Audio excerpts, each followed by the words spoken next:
வரீங்க. எங்கள் தேச தலைவர்கள் ஆசீர்வதித்து எங்கள் நாட்டுக்காக பயன்படுத்துங்க.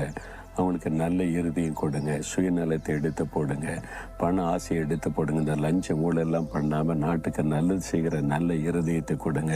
அப்படி நம்ம ஜெபிச்சோன்னு வைங்களேன், ஆயிரக்கணக்காக லட்சக்கணக்காக ஜெபிச்சோன்னா மாற்றம் வரும்ல. ஜெபிக்கணும். சரி, இன்றைக்கு ஆண்டவர் என்ன சொல்கிறார் தெரியுமா?